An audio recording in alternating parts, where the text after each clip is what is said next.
Mary Magdalene is one of the most mysterious and misunderstood figures in the Bible. Often misrepresented in history, her true role as a devoted disciple of Jesus Christ has been overshadowed by misconceptions. But who was she really? And why was she so significant in the ministry of Jesus?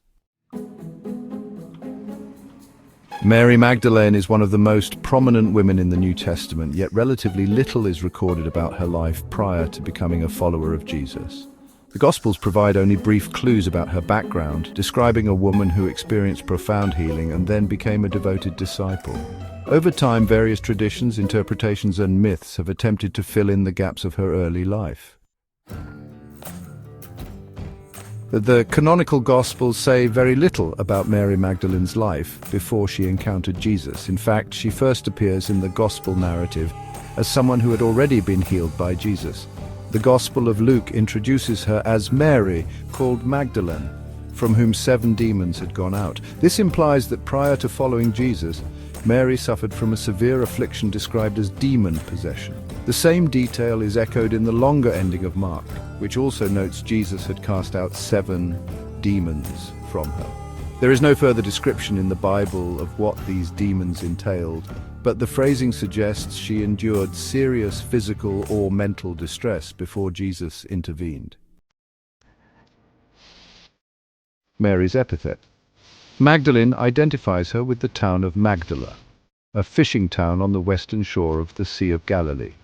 Unlike many women in the Gospels who are identified by their male relatives, Mary is uniquely distinguished by her hometown. Scholars interpret this to mean she had no husband or male guardian of note at that time, and likely controlled her own affairs, suggesting an unusual degree of independence. Additionally, Luke's Gospel notes that she, along with other women, provided for them out of their resources, implying that she had sufficient means to support Jesus' ministry. Magdala was a thriving Jewish fishing town under Roman rule. In Jewish society of the time, women's lives were usually centered on family and home.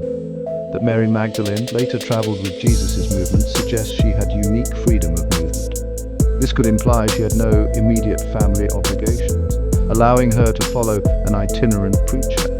Furthermore, her healing from demonic affliction likely restored her to ritual cleanness and community life, marking a dramatic turning point in her story.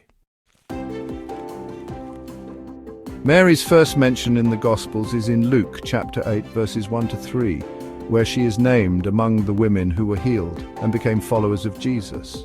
She, along with other women, provided financial support for his ministry, showing that she was not only a disciple but an active contributor to his mission. Unlike the 12 apostles, Mary Magdalene is consistently mentioned as being present during key moments of Jesus' ministry. She was there, listening to his teachings, traveling with him, and supporting him in ways that few others did. Her devotion was unwavering. When nearly all of Jesus' followers abandoned him, Mary Magdalene stayed. She stood by the cross, witnessing the suffering of her Lord. This act of devotion set her apart. She did not flee when others did. Her love and faithfulness never wavered, even in the darkest hour. Mary Magdalene's most defining moment came on the morning of the resurrection. The Gospels tell us that she was the first to arrive at Jesus' tomb, and she was the first to see the risen Christ. In John chapter 20 verses 14 to 18, she mistakes him for a gardener until he calls her by name Mary. Overcome with emotion, she recognizes him and is given a mission to go and tell the disciples that he is alive.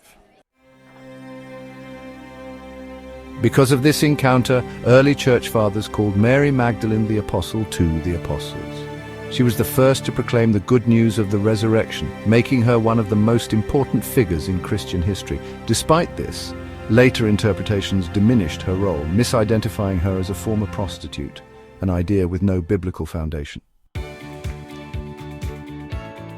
Today, scholars and theologians recognize Mary Magdalene as a faithful disciple, a woman of great courage and devotion.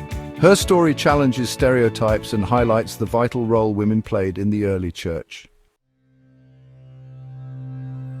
Mary Magdalene's journey is one of redemption, faith, and unwavering loyalty. She was more than just a follower. She was a witness, a messenger, and a true disciple of Christ.